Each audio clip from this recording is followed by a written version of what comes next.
नमस्कार मित्रांनो, माझ्या चॅनलवर तुमचं मनापासून स्वागत आहे. आजचा दिवस माझ्यासाठी खूप खास आणि भावनिक आहे, कारण आज आम्ही आमच्या बाळाला अष्टमासिद्धी येथे पवित्र स्थानासाठी घेऊन चाललो आहोत. ही आमची खूप महत्त्वाची परंपरा आहे आणि हा सुंदर अनुभव मी तुमच्यासोबत शेअर करणार आहे. आज सकाळी लवकर उठून आम्ही अष्टमासिद्धी मंदिराकडे निघालो.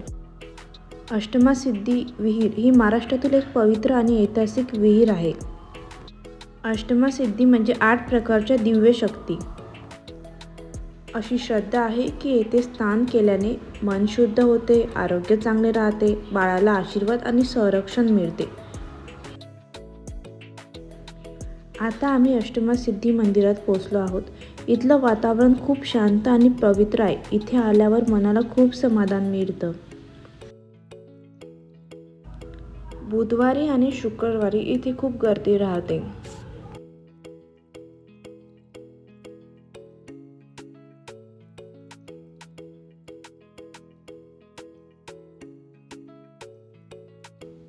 आम्ही तेथे गेल्यावर सर्वप्रथम बादली आणि एक दोर विकत घेतला. त्यानंतर बादलीमध्ये कापूर जाळून ती हळूहळू विहिरीत सोडली. हा आमच्या दिवसातील सर्वात खास क्षण आहे.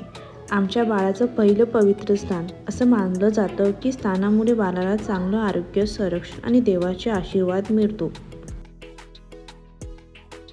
अशा प्रकारे आरती घेऊन आम्ही विहिरीची पूजा केली.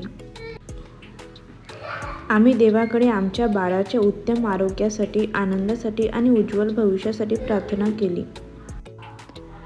जे बाळ नेहमी चिडचिड करतं आणि आजारी राहतो, अशा बाळांसाठी या ठिकाणी नवस बोललो जातो. नवस म्हणून या ठिकाणी भोपळा वाहला जातो. भोपळा वाहल्यामुळे आपले बाळ देखील भोपळ्यासारखे टुणटुणीत राहते, असा समज अनेक भाविकांचा असल्यामुळे या ठिकाणी भोपळा वाहण्याची प्रथा रूढ झाली आहे. आम्हाला अष्टमासिद्धीबद्दल बरीच काही माहिती दिली आणि तिथल्या चमत्कारी विहिरीच्या पाण्याबद्दल पण तिने आम्हाला बरंच काही सांगितलं होतं. नंतर मग आंघोळ केल्यानंतर आम्ही निघालो होतो मंदिराच्या दर्शनासाठी. अष्टमासिद्धी हे महानुभव पंथीयांचे तीर्थस्थळ आहे. या ठिकाणी चक्रधर स्वामी आणि गोविंद प्रभू यांचे मंदिर आहे. या ठिकाणी हे दोन्ही महात्मे 3 दिवस मुक्कामी असल्याचे सांगण्यात येते. मग आम्ही दोन्ही मंदिरात दर्शन घेऊन घराकडे निघालो. आजचा दिवस आमच्यासाठी नेहमीच खास राहील. तुम्हाला हा व्लॉग आवडला असेल तर लाईक करा, शेअर करा आणि माझ्या चॅनलला सबस्क्राईब करायला विसरू नका. पुन्हा भेटूया पुढच्या व्लॉगमध्ये.